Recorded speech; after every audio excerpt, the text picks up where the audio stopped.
For Nepal today standing as a sovereign nation state, we owe a lot to America. But we cannot, that does not guarantee that America can anytime overthrow a regime and establish a puppet. No.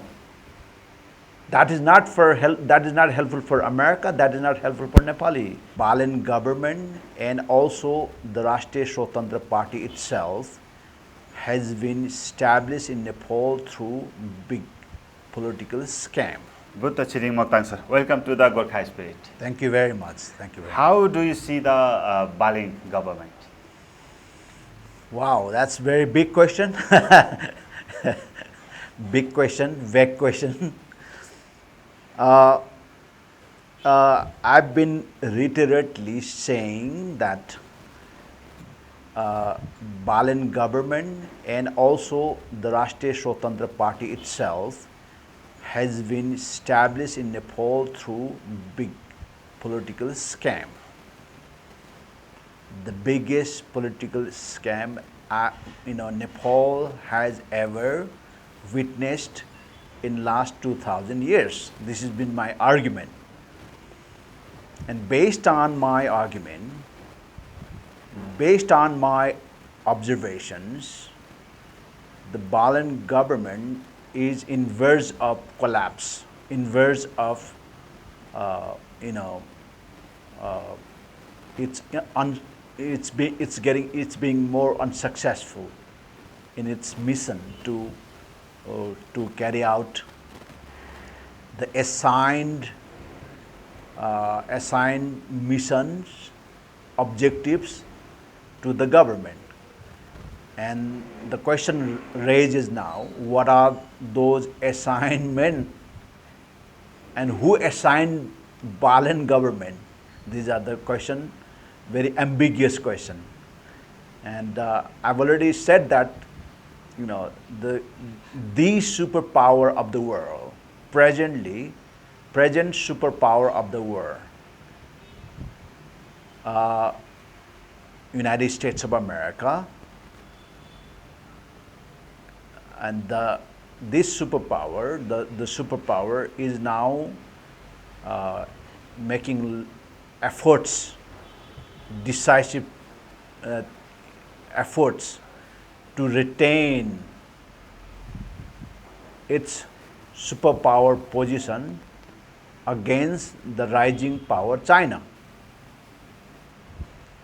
and also against the rising power India, because India is regional power for the South Asia. So India is rising, China is rising. So if these two countries, both rising very fastly, very successfully, eventually will challenge the present hegemon United States. So United States wants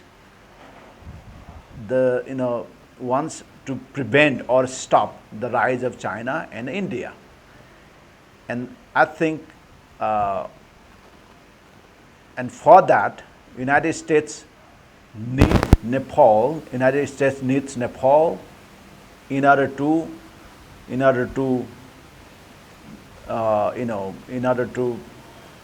disturb, in a sense, let's say, in a very straightforward way, in order to contain China and create pressure on India. So for that goal, the present government is established with some given assignments. And I think, as far as your question is concerned, how does the government performing? How is the government performing? And the government's performance is being already ineffective, less effective, and it is virtually collapsing slowly. And then that's the crisis of the government right now. So, leftist parties alliance recently. So why they feel to alliance together? That's a very good question, very important question too. Just yesterday, the communist factions, major communist groups, the factions, assembled in an occasion of Madan Bhandari's 70. 17th anniversary or whatever. I don't know exactly what was the program, but they assembled, they convened a program there. And while listening to their speeches and closely observing their behavior, their psychology, and their rhetoric, everything while observing very minutely, very detailedly, I can draw inherent fear psyche in their mind, that they are completely losing the ground in domestic politics of Nepal. And this fear psyche is so overwhelming that while making rhetoric of communist rhetoric in their speeches, implicitly in their rhetorical speeches, we can draw the deep fear of existential crisis, fear of existential crisis of communist factions, communist power in Nepalese domestic politics. It is quite evident nonetheless in their speeches. And if we look at the trajectory of communist politics in Nepal, they controlled overwhelming majority of Nepalese domestic power politics by the communist parties, different communist factions. But they all, after Genji movement, they all of a sudden they lost that ground. They lost all their credibility, they lost their ground, and they lost their confidence. and they are not seriously analyzing why they are losing everything in their hand, which they had in their hand. They still believe that by making some rhetorical statements, some rhetorical speeches, they can gain the support back from the people. I don't think so that is possible now. The loss of power in Nepal by communist faction is this is the last stage of their losing power. I don't think so they will be able to garner or regain their power back anymore. So these powerful, bigger political parties are terrified from the Rasapa government. Is this true? The old establishment, we call it old establishment, old guards. The old guards are now completely has been already irrelevant. They are, of course, as you said, they are terrorized, traumatized, but on top of that, they have been already completely irrelevant to carry on the modern politics, power politics of Nepal in 21st century, for 21st century. Even by changing the leadership in Nepali Congress with Gagan Thapa and Vishwa Prakash duo, the relevancy, Gagan Biswa duo could not proved could not prove the relevancy of Congress party in the present day Nepalese power politics. Gagan dreamed of becoming party president for many years, for decades plus years.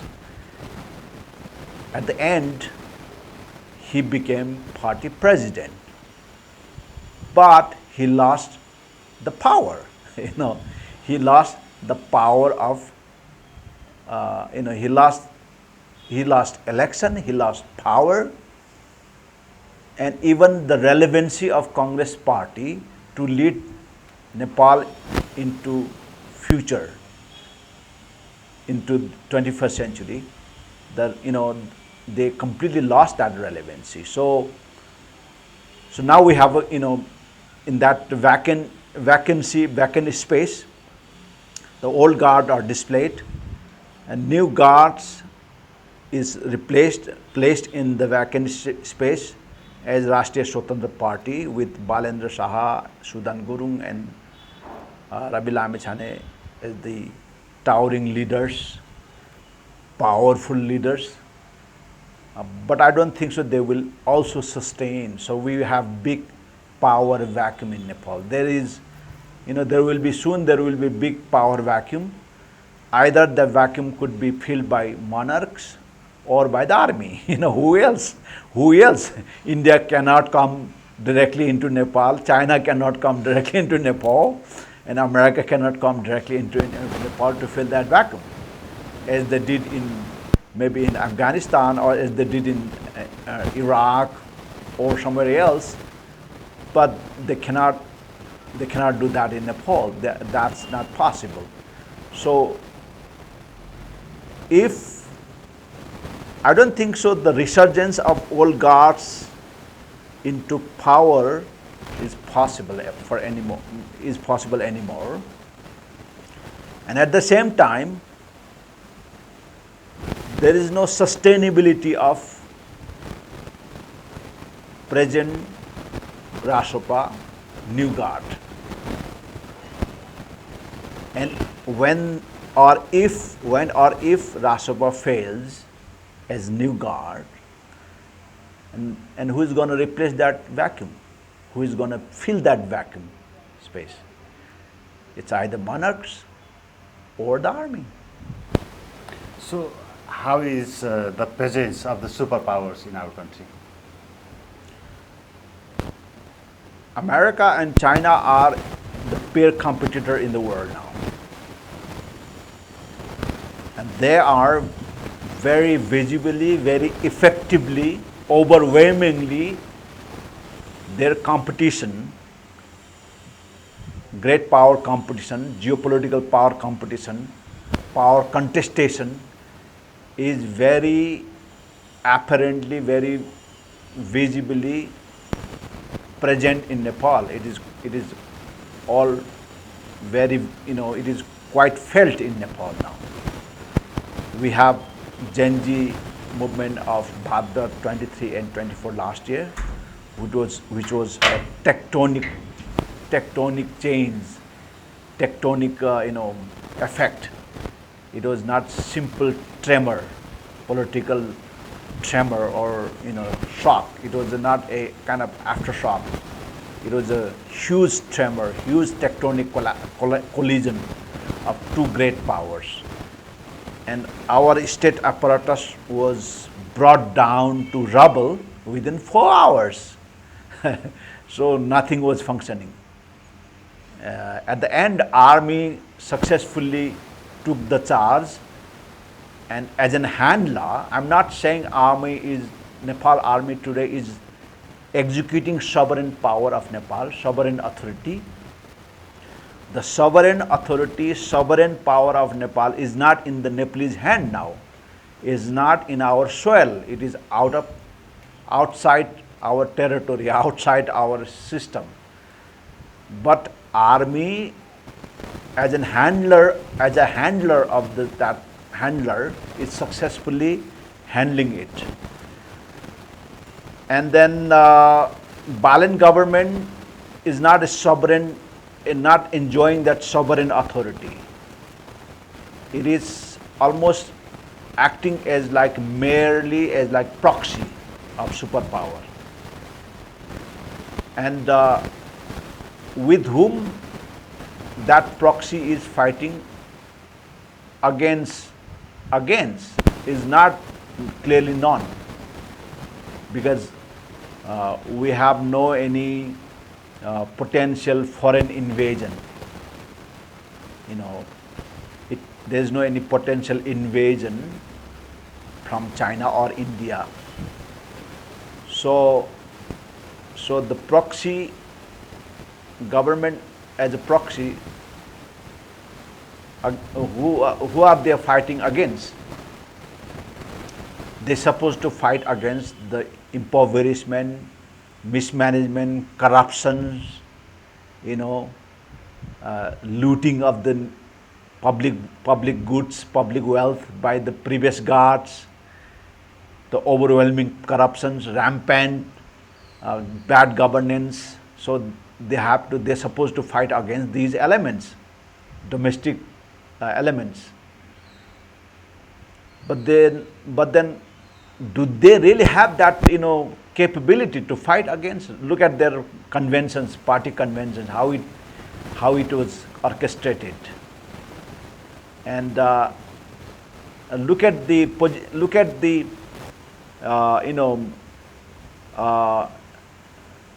position of prime minister, who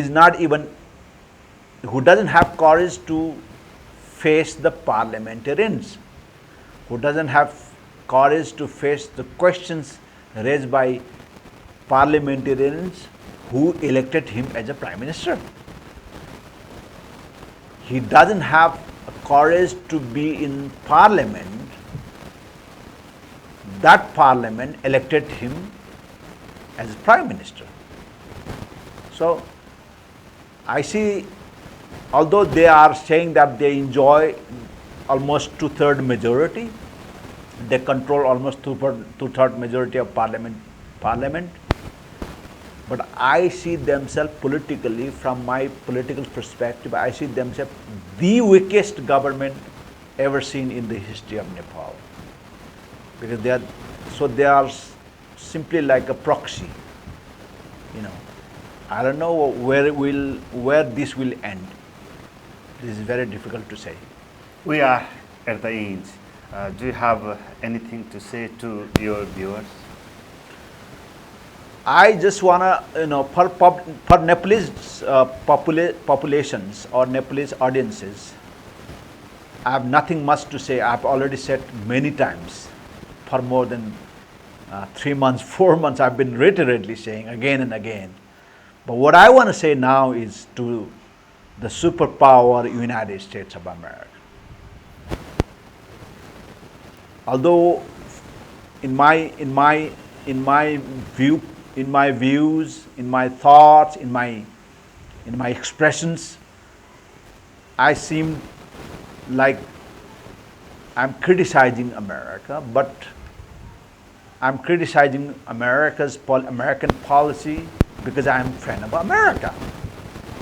I know under the leadership of United States of America in last 70 years, the world has achieved so much that the previous superpowers, the earlier superpowers, earlier global hegemon before America they were not able to perform or deliver. Under the American leadership, the world has really achieved a lot. But that does not give America a certificate to be anarchic, bullying power. We know Nepal credits a lot. Nepal owes a lot to America. For Nepal today standing as a sovereign nation state, we owe a lot to America.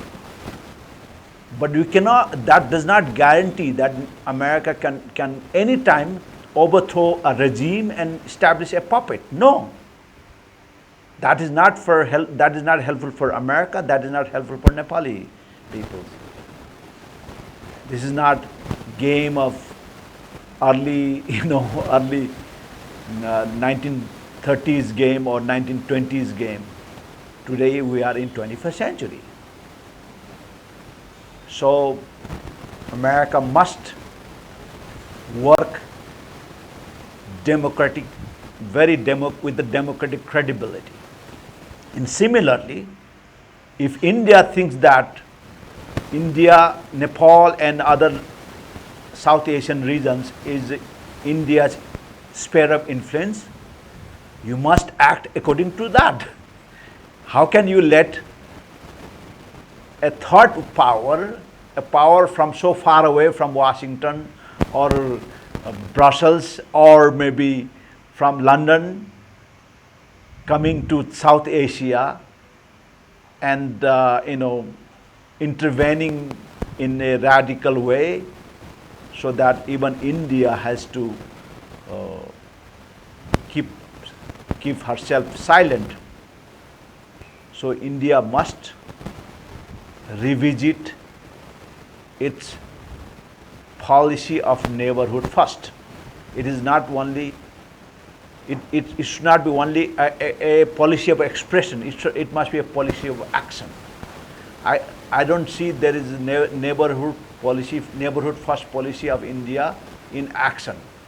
Look at what happened in Nepal, look at what happened in Bangladesh, look at what happened in Maldives, what happened in Sri Lanka. Except Bhutan, the neighborhood first policy of India is not been, we don't see the effectiveness of that policy. And for Nepali intelligentsia and Nepalese establishment, we must have a discipline. We must love our country. We must be a countryman. We must know the importance of country. We must know the importance of state. You cannot use this country as a transitional space. You become prime minister, you become army chief, you become some, you achieve some high position in certain age of your time, and you accumulate, you have a property, wealth, and access to the world. And after, when the country is in trouble, you just take flight and go away and retire in America, Canada, or maybe in New Zealand or Australia, and you just live good life over there with their green card, permanent resident visa, and then you let the country in hell. You let the countrymen in hell and in complete, shipwrecked situation. This is not trustworthy situation. This is not helpful for everybody. Thank you. Thank you, sir, for joining us. Thank you very much. Thank you for this opportunity.